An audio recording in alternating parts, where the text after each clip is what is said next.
kalau nggak jadi PNS nggak inilah, diremehkan gitu ya. Padahal di zaman sekarang menjadi penyiar radio, menjadi presenter itu cuan. Buktinya konten-konten kreator butuh yang begitu, yang jiwa-jiwa yang memiliki jiwa hostnya gitu kan, host, MC itu kan uang semua mas.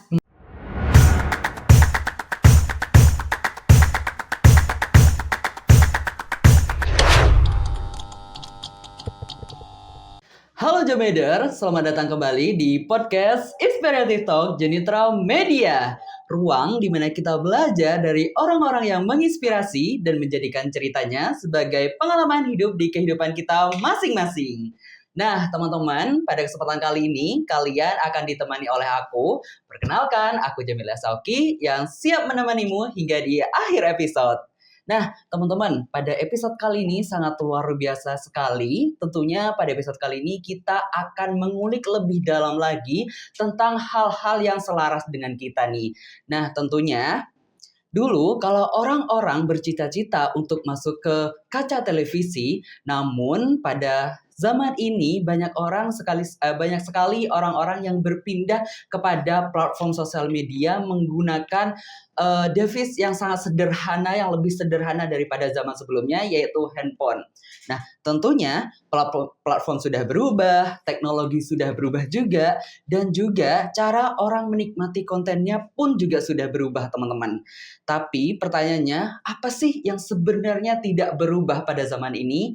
Nah, untuk membahas itu, hari ini kita akan belajar dari seseorang yang sangat luar biasa, di mana beliau dari dunia televisi hingga media sosial. Beliau juga bukan hanya bertahan, tetapi juga berkembang dan memberikan manfaat bagi banyak orang nih. Nah, tentunya teman-teman Jamiders pasti gak sabar kan buat ketemu narasumber kita pada episode kali ini.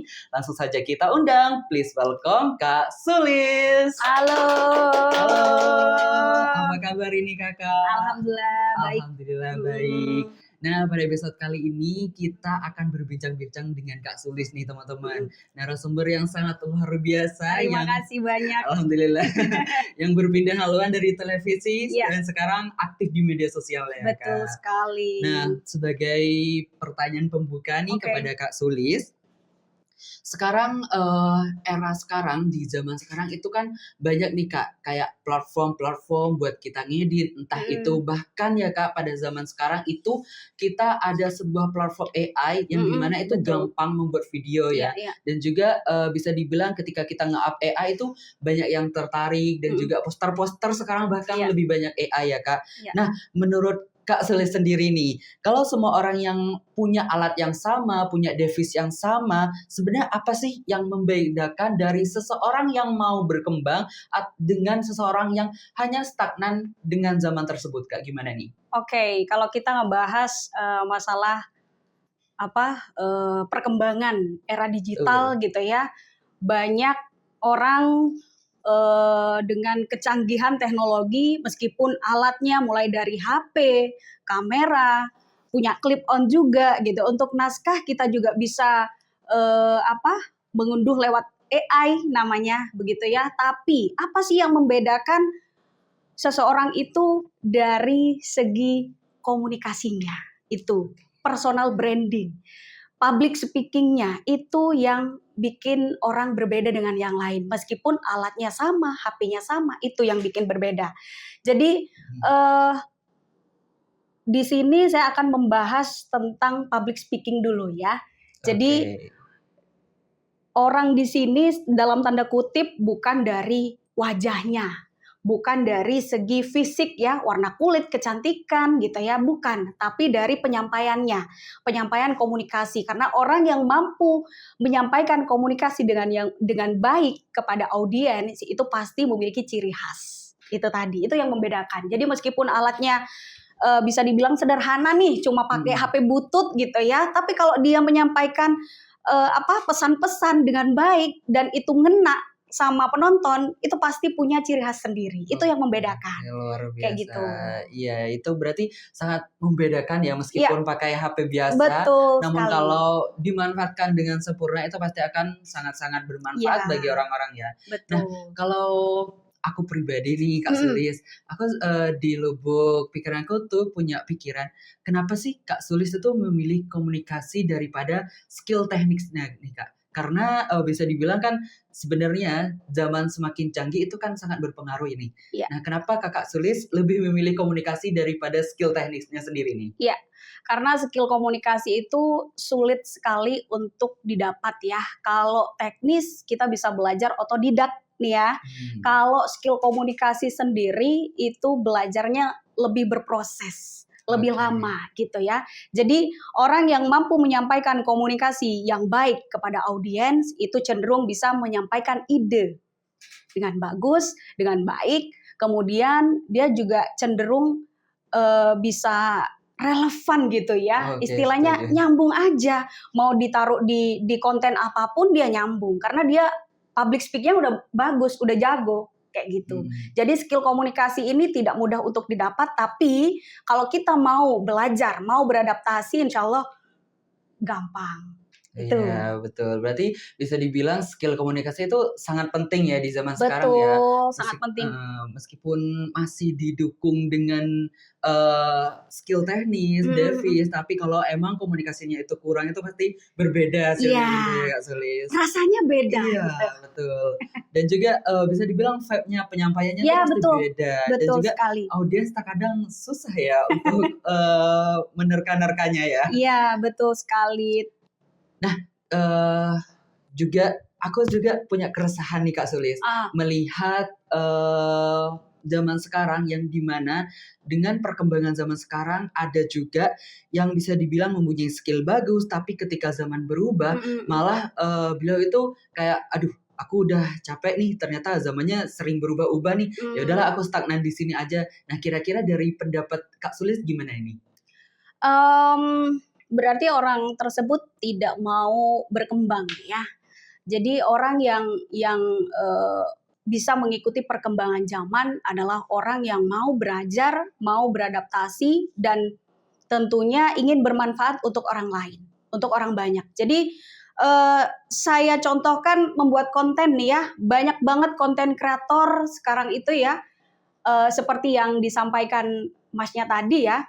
Kalau dulu zaman dulu nih masih televisi jadi primadona gitu ya, orang-orang pengen masuk TV nih biar terkenal gitu kan. Kalau sekarang semua orang bisa mengaksesnya lewat handphone gitu ya. Semua informasi, semua edukasi itu bisa lewat handphone. Tinggal klik bisa langsung muncul semuanya gitu ya. Dan yang menggunakan media sosial ini tidak hanya lansia ya, bahkan nenek-nenek pun bisa, anak kecil juga ya bisa dibuatkan konten. Kenapa mereka ini bisa relevan terhadap perkembangan zaman? Karena mereka mau beradaptasi. Itu tadi 3 poin penting yang akan kita bahas hari ini sebenarnya mau belajar, mau beradaptasi, dan konten kita bermanfaat untuk orang lain. Percuma kita punya konten yang FYP, punya konten yang viral, tapi setelah itu habis, hilang gitu ya. Nah, kalau kita memiliki konten yang bermanfaat, misalnya nih, saya contohkan konten kuliner yang saya punya sendiri gitu ya. Memang konten kuliner itu banyak pesaingnya, yang meniru juga banyak gitu, yang membuat konten kuliner itu banyak, tetapi yang memberikan manfaat itu sedikit begitu. Jadi tidak kena gitu. Kalau konten kuliner yang saya itu kan ada sisi cerita. Siapa sih yang punya? Orang-orang kan biasanya kalau bikin konten kuliner kan hanya fokus di menunya aja, harganya gitu ya. Tapi kalau di konten yang saya up waktu itu, jadi dia itu ada filosofi dari kuliner yang mereka bentuk. Jadi mulai dari ownernya siapa, dibangunnya pada tahun berapa, kenapa dikasih nama misalnya Amanis misalnya, kenapa dikasih nama itu. Jadi itu ada filosofinya. Jadi itu yang bikin orang, oh ini beda nih kayak gitu. Jadi tidak, kalau menurut saya pribadi, tapi nggak tahu kita kembalikan ke audiens kayak gitu. Betul. Nah, juga saya dari kutipannya Kak Sulis juga tadi berani untuk belajar, juga berani tampil beda. Nah, karena di sini mungkin nih teman-teman audiens masih menerka-nerka juga Kak Sulis. Kayak kira-kira kita harus belajar dari apa sih untuk menjadi content creator? Kira-kira kata belajar itu kan luas ya Kak Sulis. Nah, kira-kira bisa dibilang apa sih yang harus kita pelajari untuk kita terjun ke dunia maya sendiri nih Kak Sulis? Oke, belajar di sini kan nggak harus di bangku kuliah, di bangku sekolah gitu ya. Betul. Kita bisa belajar dari hal-hal receh dalam kehidupan kita sehari-hari. Misalnya nih, sama suami misalnya, oh suami saya tipenya begini, jadi kita harus bagaimana nih menyikapinya, atau nanti biar nggak ada pertengkaran seperti apa gitu. Intinya belajar di sini nggak harus yang secara akademis gitu ya, tetapi kita belajar bukan dari kesalahan orang lain, tapi dari pengalaman diri kita sendiri. Itu aja sih. Kalau misalnya dulu kayak saya nih misalnya ya, dari mengawali karir menjadi penyiar radio. Habis itu karena saya nggak puas di situ aja. Aduh, kayaknya pengen nih, gimana sih jadi wartawan. Nah, saya pindah tuh. Bukan pindah sih, izin gitu ya. Saya mau nyoba nih jadi wartawan. Nah, di situ saya nyoba jadi wartawan selama 3 bulan. Oh, rasanya seperti ini. Kayaknya nggak cocok nih, nggak apa-apa. Itu bagian dari proses pembelajaran juga. Habis itu pindah ke Sumeneb, jadi presenter gitu ya, dari Madura Channel ke Pesona TV, itu juga proses pembelajaran. Jadi proses belajar di sini banyak ya. Jadi nggak cukup hanya belajar ilmu public speaking, sinau sampai berjam-jam, bukan. Jadi banyak hal yang harus kita pelajari. Kita lihat nih, si Kurniawan mungkin di tahun 2026 video reels paling mentok 3 detik biar FYP gitu kan. Kita harus belajar dari situ juga. Apa sih yang audiens mau gitu kan, dari konten-konten yang sebelumnya mungkin kurang nih, kayaknya nggak enak nih, kayak gitu. Jadi kita harus pinter-pinter beradaptasi, itu tadi. Iya, beradaptasi itu sangat penting. Betul. Ya, bisa dibilang belajar itu bisa dibilang itu harus otodidak juga ya teman-teman. Gak harus sesuai akademik, bahkan seperti ceritanya Kak Sulis, pengalaman hidupnya tuh bisa jadi pelajaran ya, sangat luar biasa. Sekali. Ya kalau kita menunggu akademis lama ya Kak Sulis. Lama benar. Tentunya harus sesuai dengan keputusannya kita juga gitu. Dan juga bisa dibilang saya melihat ceritanya Kak Sulis untuk pindah dari satu kerjaan ke pindah kerjaan lain itu mungkin nggak mudah ya buat kita ya. Betul. Dan juga untuk belajarnya pasti lumayan lama ya, tapi karena Kak Sulis sendiri luar biasa berani, alhamdulillah bisa pindah dengan waktu yang sangat singkat menurut saya untuk sekelas pekerjaan ya. Iya, ini saya ingin sampaikan juga ya, antara media televisi sama media sosial itu memiliki perbedaan. Kalau media televisi itu mungkin dari segi produksinya proses produksinya lebih lama gitu ya. Terus ada standar jurnalistik sama penyuntingan juga. Terus untuk televisi lokal itu biasanya terkendala di jaringan TV kabel terutama. Ini kan biasanya menyangkut Sumeneb saja, di luar Sumeneb nggak bisa. Tapi bedanya kalau media sosial itu kan sangat pesat, sangat cepat gitu. Interaksi dengan audiens pun juga sangat cepat gitu ya. Kita live aja semua orang bisa masuk gitu ya. Tetapi adanya perbedaan di sini, mereka tetap punya andil, punya peran yang sama. Apalagi di era digital seperti sekarang. Sama-sama memberikan impact kepada para audiensnya juga. Nah, berbicara juga impact nih Kak Sulis. Terkadang saya juga melihat nih ketika di Reels Instagram, ketika di FYP TikTok, kadang saya melihat ada sebuah konten nih. Konten udah sederhana, meskipun sederhana, videonya sederhana, kayak cara ngomongnya itu sederhana terkadang. Nah, namun videonya itu naik Kak Sulis. FYP gitu ya. FYP.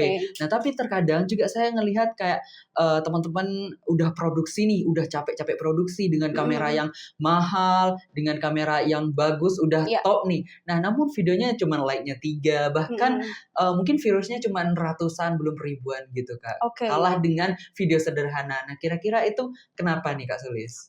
Kalau menurut perspektif saya ya, konten itu kalau disampaikan kalau tidak lengkap gitu. Ada begini, saya bandingkan ya. Konten yang cuma 3 detik lalu FYP. Sedangkan konten yang lama kayak konten saya itu ya. Konten saya lama gitu ya. Yang nge-like sedikit ya. Produksinya lama sama seperti yang Masnya sampaikan begitu. Kenapa seperti itu? Ya berarti pasarnya bukan penontonnya. Saya tidak menyalahkan penonton, saya pun tidak akan menyalahkan yang membuat konten gitu ya. Tapi di sini saya akan menyampaikan beberapa hal ketika kita membuat konten, kita harus junjung tinggi yang namanya etika dalam berkonten. Itu ya. Jadi banyak sekali ya orang FYP pengen FYP gitu ya. Relevan tapi dia dengan cara FYP pengen terkenal gitu ya. Tapi konten yang mereka sampaikan itu tidak ada isinya gitu. Ada lagi yang kontennya sederhana saja. Bisa jadi FYP, bisa jadi enggak, tapi manfaatnya ada.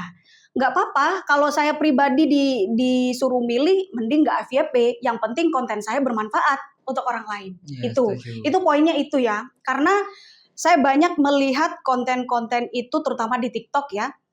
Itu banyak sekali orang-orang berbicara kasar dengan seenaknya gitu ya. Ya memang tidak ada semua orang berhak menggunakan media sosial mereka gitu ya selama tidak merugikan. Tetapi ada yang melupakan yang namanya etika dalam bermedia sosial. Itu tadi, ada yang berbicara kasar, dan mirisnya mereka berbicara kasar pakai bahasa Madura. Iya, betul. Nah ini yang bikin tensi darah jadi ini ya. Maksudnya saya sebagai orang Madura, kok bisa? Memang ada juga yang kayak storytelling gitu ya, masak gitu, mulai dari ngambil air, ngambil sayur gitu di pekarangan atau apa, itu malah lebih bagus daripada konten-konten yang mungkin efeknya lebih banyak gitu tapi tidak ada yang nge-like. Itu tergantung dari penontonnya, selera penonton juga. Kita nggak bisa, ini dari apa ya? Nggak. Kita buat aja konten yang bermanfaat. Insya Allah itu nanti akan indah pada waktunya. Iya, betul. Akan FYP pada waktunya. Kalau kita bikin konten tujuannya pengen FYP, jangan konten. Dalam setahun pun belum tentu kita bisa FYP dari konten yang kita buat. Ini kita harus pahami dulu ya, kita membuat konten untuk apa? Kalau ada tujuannya, lanjutkan. Kita nggak akan mengharap yang namanya FYP. Kalau ada orang yang mau ngasih endorse mungkin ya, banyak juga pun orang yang dikasih endorse tapi ujung-ujungnya bentrok di media sosial. Kan nggak bagus juga seperti itu. Ya, jadi macam-macam. Itu tergantung dari kitanya aja sih. Kayak gitu. Menurut saya begitu. Ya, setuju. Ya, terkadang di dunia sekarang kayak nggak fokus kepada apa yang diisinya. Betul. Ya, Kak. Kayak yang penting hook-nya itu bisa dibilang hook-nya terserah dan juga bisa dibilang kata-kata kasar tiba-tiba FYP.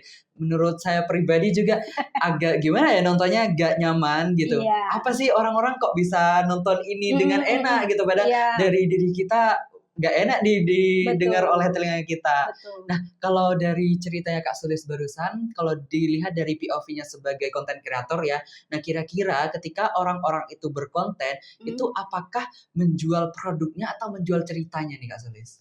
Kalau menjual produk itu penting ya, tapi memang orang-orang ada juga yang mau melihat storytelling-nya, proses dari perjuangannya, dari produk tersebut. Seperti yang saya bilang tadi, konten saya itu menceritakan tentang nggak hanya produknya, tetapi perjalanan kisah sukses dari ownernya, itu tadi. Jadi ini sangat nyambung sekali begitu ya.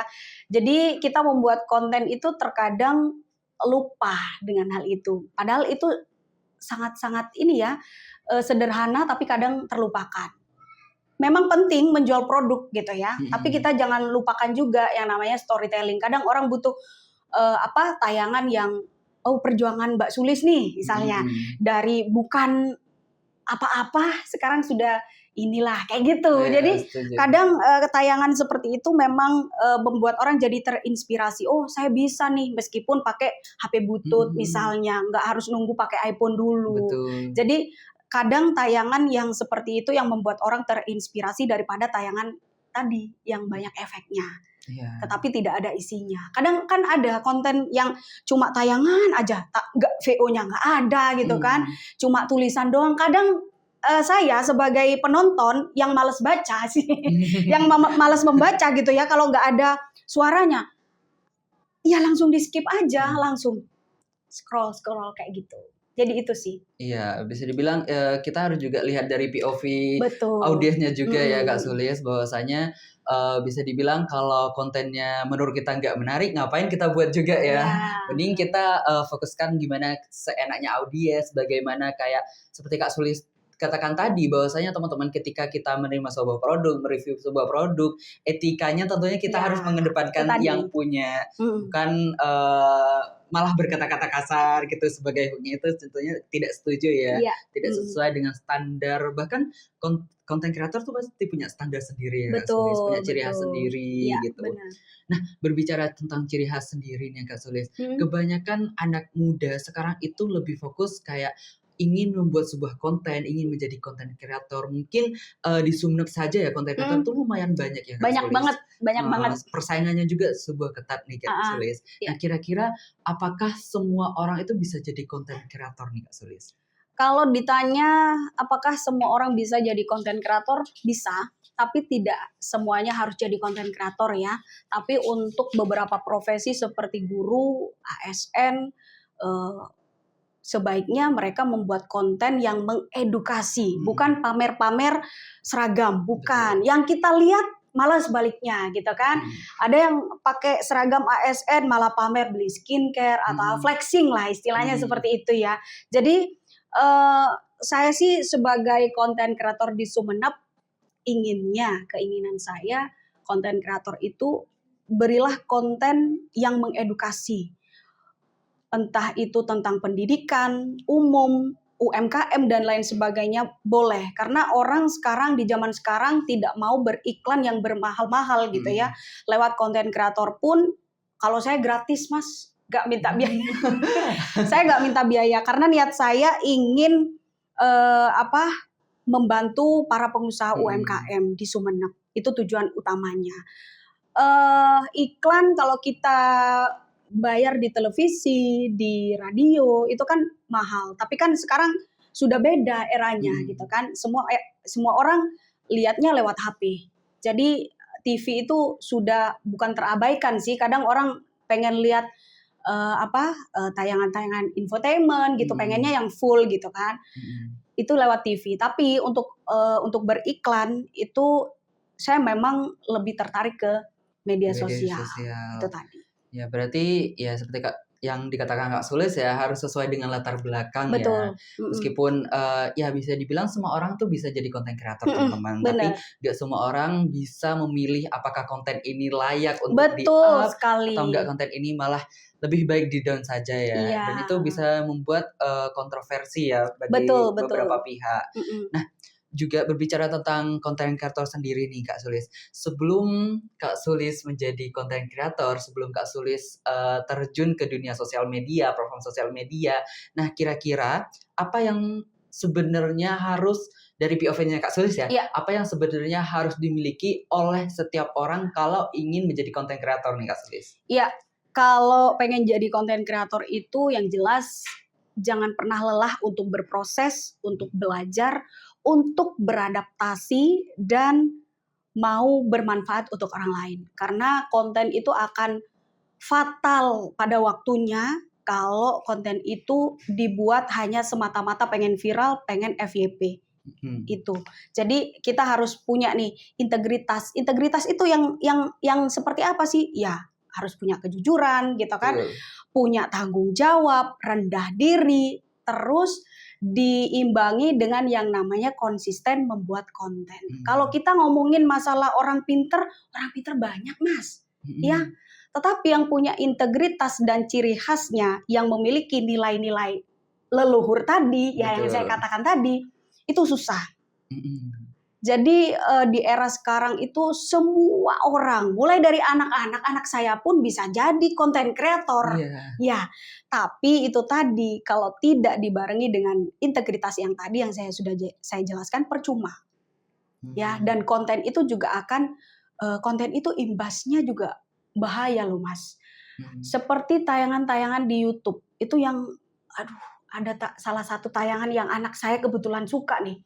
Itu kata-kata kasarnya dibawa dalam keseharian loh Mas, bener. Jadi tontonan di media sosial itu sangat berpengaruh loh, Iya. impact-nya sangat berpengaruh, ini sangat jelas. Jadi makanya saya berharap para konten kreator ini janganlah cuma mengupload tayangan-tayangan yang tidak bermutu, Betul. tapi harus tahu etika dalam berkonten, dalam bermedia sosial itu seperti apa. Jadi biar tayangan kalian itu setidaknya, meskipun itu tidak bermanfaat untuk kalian misalnya, nggak yang nonton gitu loh, kasihan. Itu kan anak di bawah umur lihat. Betul. Kita lihat di media sosial, bahkan ada nih, mohon maaf nih, nenek-nenek bikin konten gitu loh. Kalau nenek-nenek mungkin masih lucu ya, gak ada giginya misalnya ya lucu-lucuan gitu ya. Yang penting tidak ada kata-kata kasar kayak gitu. Jadi itu yang perlu ditekankan lagi kepada para konten kreator. Sekarang kan semua orang bikin konten Mas, Semua ya. orang bisa jadi konten kreator. Betul.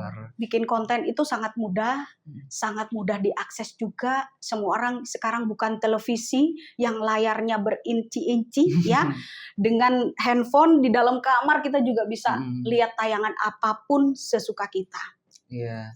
Ya, setuju sih dengan pendapat Kak Sulis tadi bahwasanya ya kita jangan menyalahkan audiensnya ya Kak, karena kita nge-up berarti kita ingin dilihat oleh seseorang, ingin sekali dilihat oleh orang lain. Nah, yang harus kita garis bawahi nih teman-teman juga apa yang kita up apakah cocok nih untuk dilihat orang-orang lain. Karena bisa yang sudah dikatakan Kak Sulis tadi juga teman-teman bahwasanya banyak untuk para audiens dari sosial media itu tidak tergantung umurnya.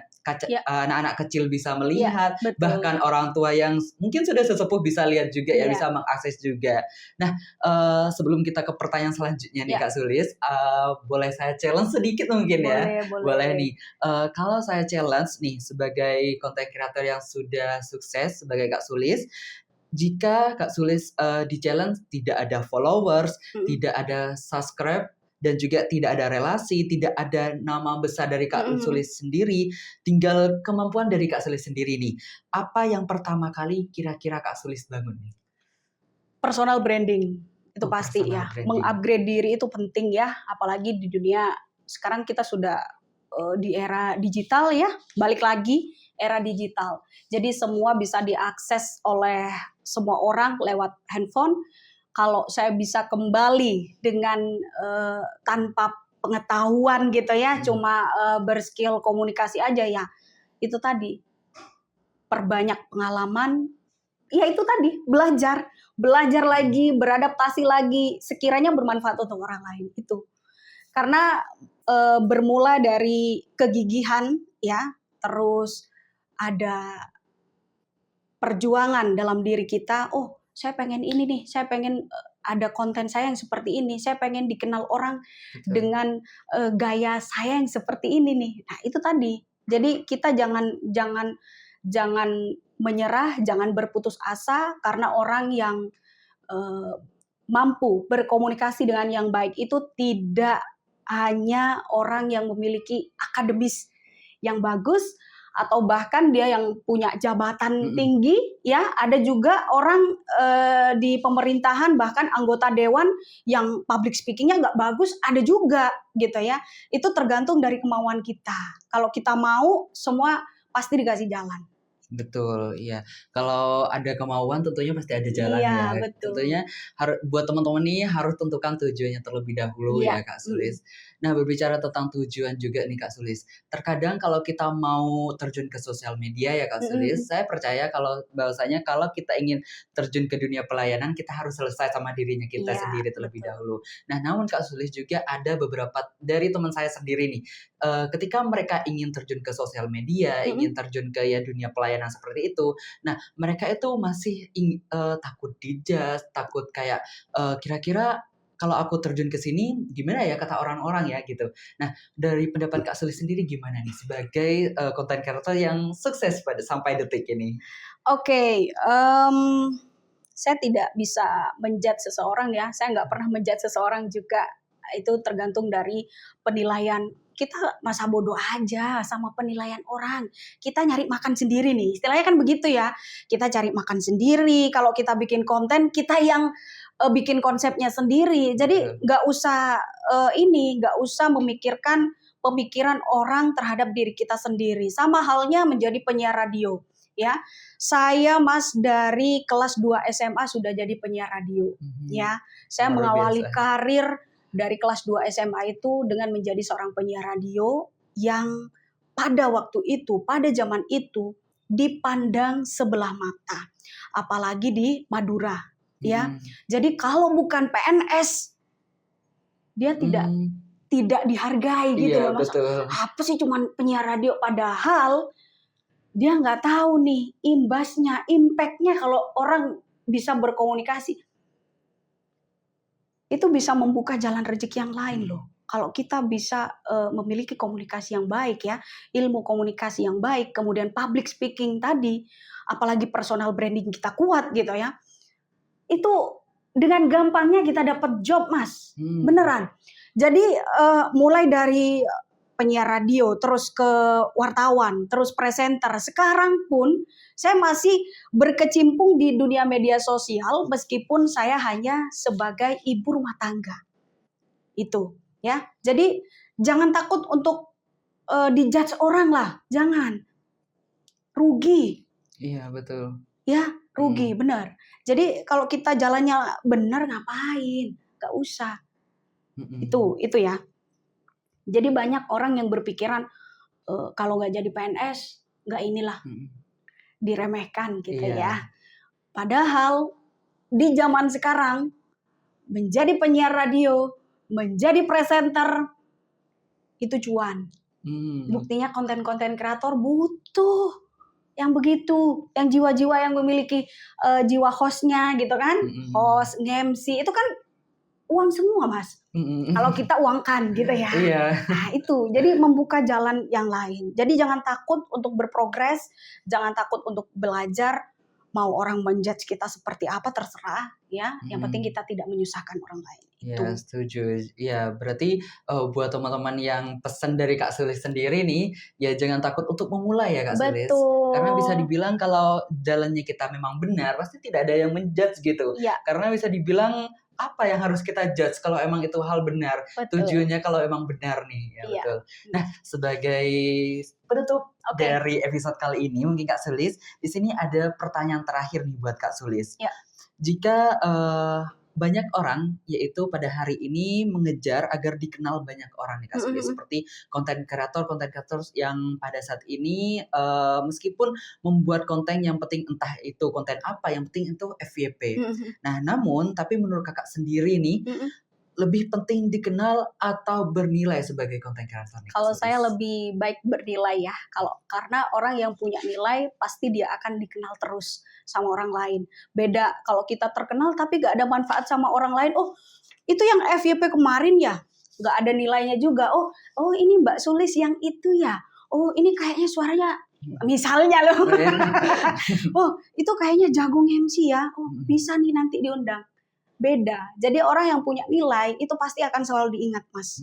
Pasti dia akan dihubungi. Oh, butuh MC nih, siapa ya? Oh, yang kemarin konten itu aja dah. Contohnya seperti itu. Beda. Orang cuman terkenal, iya kalau terkenal baik, Mas. Kalau terkenalnya karena sensasi gitu kan, itu beda lagi. Iya. Jadi kalau saya pribadi sih mending bernilai. Gitu. Mending punya nilai. Tapi bermanfaat untuk orang lain karena itu akan yang selalu akan diingat oleh orang. Ya karena bisa dibilang kalau bernilai itu kita bisa bermanfaat ya bagi orang lain. Dan juga bisa dibilang kalau kita hanya dikenal ya Kak Sulis, mungkin ya beberapa waktu itu hanya dikenal beberapa waktu saja ya. Namun ketika beberapa waktu setelah kita sudah nggak terlalu namanya sudah naik, mungkin sudah hilang namanya kita ya kalau hanya dikenal saja. Namun kalau bernilai itu pasti berjangka panjang ya Kak Sulis. Jangkanya panjang banget. Nah, karena pertanyaan tersebut menutup episode kali Oke. ini, kami ucapkan banyak terima kasih kepada Kak Sulis Sama-sama. sudah berbagi cerita kepada kami dan juga sudah berbagi banyak sekali pelajaran nih Kak Sulis bagi Oke. kami yang dimana mungkin bagi teman-teman Jameders bisa implementasikan ya buat teman-teman nih yang ingin jadi konten kreator mungkin ditunggu Kak Sulisnya ya. Mungkin boleh menghubungi Kak Sulisnya juga nanti kita kasih di deskripsi ya. Dan juga mohon izin teman-teman untuk menarik kesimpulan dari Oke. Kak Sulis yang pada episode kali ini bahwasanya ketika kita terjun ke dunia sosial media tentunya harus ada etika yang harus kita perhatikan teman-teman. Entah itu etika dengan audiensnya, dengan seseorang yang mengundang kita itu harus diperhatikan juga. Dan perlu diketahui teman-teman bahwasanya kita tidak harus belajar sesuai dengan akademisi kita. Kita tidak harus fokus dengan hanya akademisi akan tetapi kita juga bisa belajar secara otodidak di luar dari akademisi tersebut. Dan juga perlu diketahui buat teman-teman bahwasanya sebagai content creator kita harus bernilai, memiliki sebuah value yang dimana kita dapat dikenal oleh orang lain dan juga dapat menguatkan personal branding kita. Nah tentunya terima kasih buat Kak Sulis Iya, sudah sama-sama. datang kepada episode kali ini. Iya. Dan juga buat teman-teman Jameder jangan lupa like, comment, dan subscribe podcast kita pada episode kali ini. Sampai jumpa di podcast Jenitra Media episode selanjutnya. Jenitra Media, informasi yang menginspirasi. Sampai jumpa.